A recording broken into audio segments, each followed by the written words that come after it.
So coming up this weekend is going to be Noche UFC, headlined by Diego Lopes and Silva. I'm going to do this really fast because my dog unfortunately passed away yesterday, and I've tried to record this video a few times and I kind of just like struggle to do it, to be honest with you. I don't really know why, but I guess that's what happens. I think that Daniil Donchenko does beat Rodrigo Sezinando. I think Sezinando had the tougher run in the tough house, but I think that Donchenko looked better in the tough house. Now, on tape prior to tough, I wasn't super impressed by Donchenko, but it looks like he's made most of the improvements, in my opinion. Pereira versus Monsterrat Rendon. I am going to pick Rendon here because I just haven't seen evidence from Pereira that gives me confidence to pick her. I actually have watched this fight, unfortunately, more than once over 5 rounds. Nothing really happens. I think that she looked quite bad in it, and then prior to that, she's just knocking out girls that have no business being in the cage with her at all. At all. And then Rendon, like, I know that she lost to Zalesnikova, and Pereira's a good striker herself. I just can't see it. I just can't. I just haven't seen evidence that's going to make me pick her. I think Alessandro Costa's like one of the most underrated fighters in the UFC. I think this guy's really good. His 2 UFC losses were short notice fights against Amir Albazi and Steve Erceg. I know that both of those guys recently lost to some of the top guys, but they're the top guys. And I think Costa kind of is one of those guys that could maybe kind of put himself out there as one of the big boys himself. I think he's really good. He's really scrappy. He's got a black belt in BJJ, I think. Coria, he's got a couple sick wins. Like, he did knock out Paris Moran very quickly. It was overturned, but still an epic win. I think Moran's a really talented fighter. I just think that Costa's a little bit better. I think Costa does win by KO. I think Reese beats Dumas. I think that he's more dangerous everywhere. Maybe you could say that Dumas has a technical striking advantage, which wouldn't really be too wrong, because I think Dumas has shown that he does have really nice kicks, but I don't think he's going to land them on the 6'4" Reese. I think Reese has power in his hands. He's got good BJJ. He can make it happen anywhere. He's a bit of a glass cannon, though. He does have a bad chin, but I think he hits hard enough to knock out Dumas before Dumas knocks him out.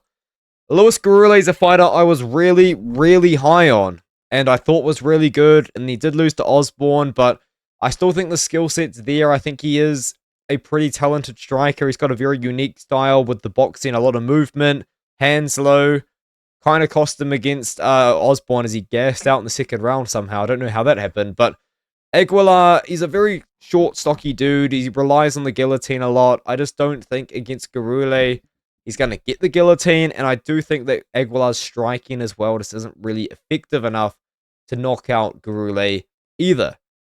Tatiana Suarez versus Amanda Lemos. I think that Suarez just is going to be able to out-wrestle Amanda Lemos in this matchup. I think that it probably is an equation about as simple as that, to be honest with you. Now, Suarez did get out-wrestled by Zhang Weili, which is not a good look, considering Suarez was kind of known to be the wrestler of the division, but, I mean, we've seen Lemos out-wrestled before.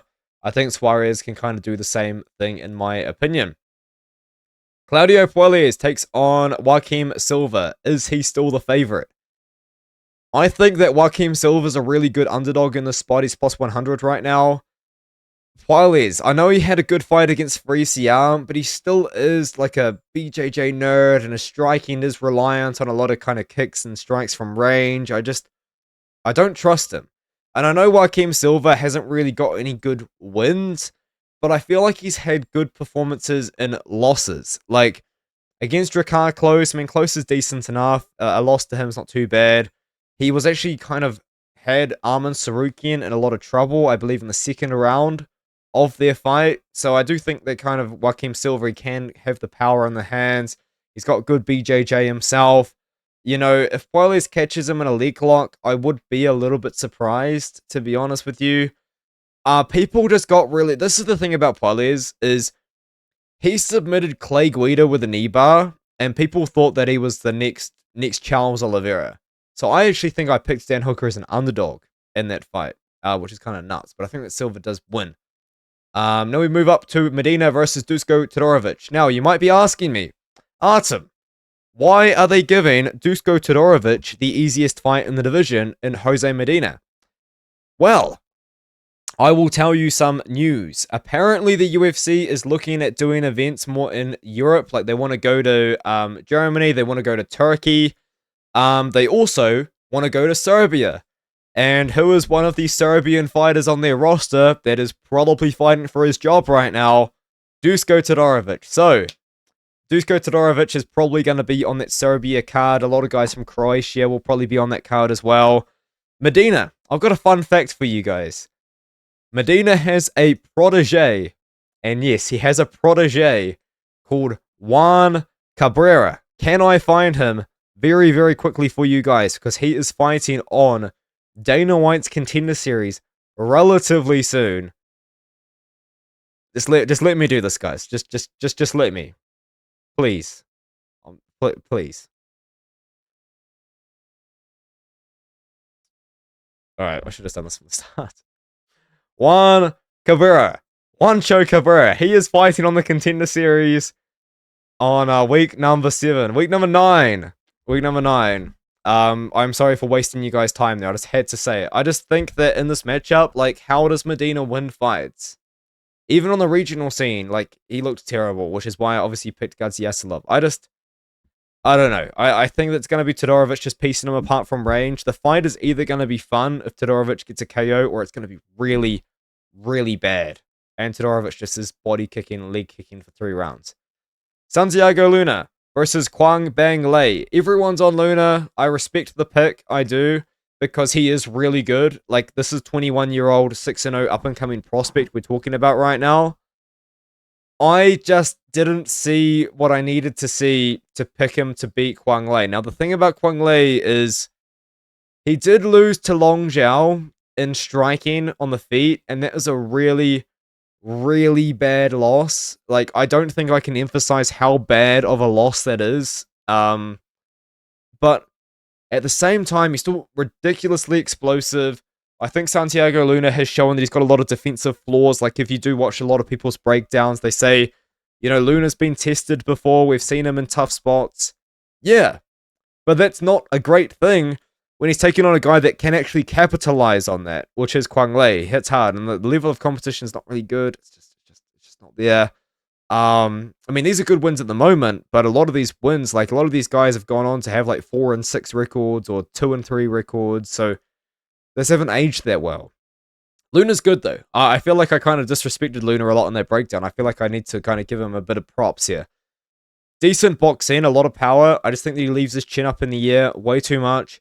And another thing about him is he's got good wrestling offensively. I haven't seen too much defensive wrestling though, but I don't think Lei's going to take him down. I think Lei wins. Alexander Hernandez takes on Diego Ferreira. Let's get back to the speed run. Hernandez at 155 is a much, much better than Hernandez at 145. I think we've learned that. However, he still does have the cardio problems that we've always been worried about. I don't think his cardio is good. I think he's going to look great in round 1, but Ferreira is the kind of guy, he can deal with a tough round 1 and he can come back. So I'm going to kind of pick that to happen again against Hernandez. Hernandez on short notice as well, with bad cardio. If he doesn't get an early finish, I think that we are going to see him gas out and Ferreira start to take over. Calvin Gastelum. Calories in, calories out Gastelum. It is something that I learned about maybe 6 months ago, and it changed my life for the better. I've lost a crazy amount of weight, Gastelum, and I feel like a nutritionist just needs to tell him this. You know, like, calories in, calories out. It's not that hard. You know, and especially being a professional athlete, like, he's got to be eating 4,000 calories a day. He has to be. But I do think he does beat Dustin Stoltzfus. And I think he beats Dustin Stoltzfus by closing the distance with his boxing and his wrestling. Gastelum, to my surprise, still has not been knocked out yet. I did think that Joe Pyfer was going to be the guy to do it. He couldn't do it.